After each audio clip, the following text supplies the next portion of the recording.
For Charles Hawkins in the hardware store he manages in Washington, this is crunch time. Holiday sales keep them profitable. This feels like a sensitive time of year for you all, for your business. Absolutely.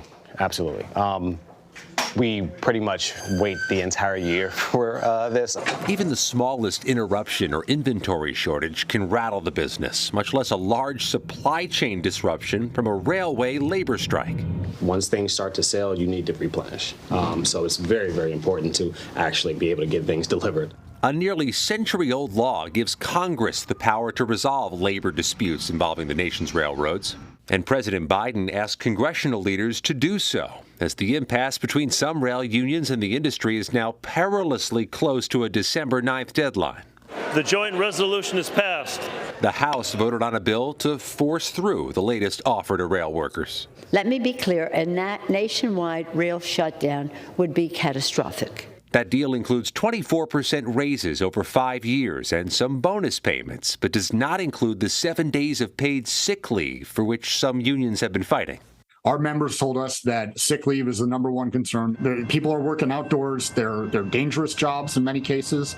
So I think, sick leave is an important aspect to it. The House passed a separate provision Wednesday to provide the sick days, but the Senate would have to do the same. Some Republicans say they shouldn't be involved in the first place. This administration is asking the federal government to use the force of federal law to impose contract terms that the workers have voted against. So I'm not for that.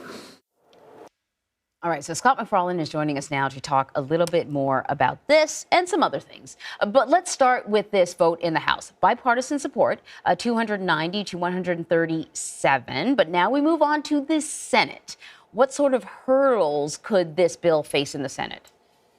Many different hurdles. It seems inconceivable, Anne-Marie, they wouldn't get this done because of the crippling nature of a rail strike. They're estimating a $2 billion a day loss to the U.S. economy at a particularly sensitive time of year. So this has to get done.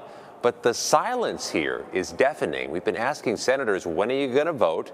What's the timing of the vote? What's the political complexion of this bill and this vote? And we're not getting many responses. So there's no sure road ahead. There's no pathway ahead that's been laid out.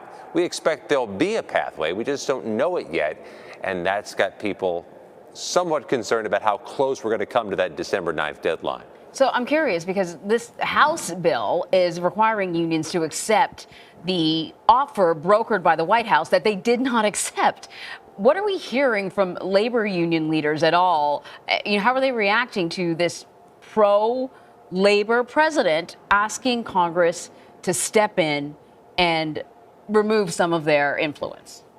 They are vociferously and unequivocally concerned about the sick day issue. That's been the variable for which these labor unions who've held out have been championing. We need to get the sick time for many reasons. You heard some of them from the AFL-CIO in our pre-packaged report there, when they say not only is this a physical job, it can be an outdoor job, it can be a sometimes dangerous job. But what's more, this is the type of job that brings you far from home for hours or days on end, which means when you need to get a medical appointment, you need to have the time earmarked for your medical appointments. You need that sick time.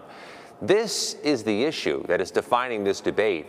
And when the sick time provision was passed by the U.S. House last night, separately from the overall agreement, there were just 3 U.S. House Republicans who agreed to the sick time bill, which is a good barometer often of what's going to happen here in the U.S. Senate. So there may not be Republican support in the Senate side either, which puts all of this up in the air with just 8 days till the deadline.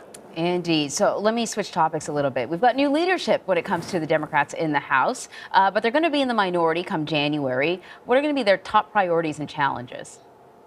Well, one thing they have going for them, the minority party usually has an easier time sticking together, being one voice, a choreographed political muscle.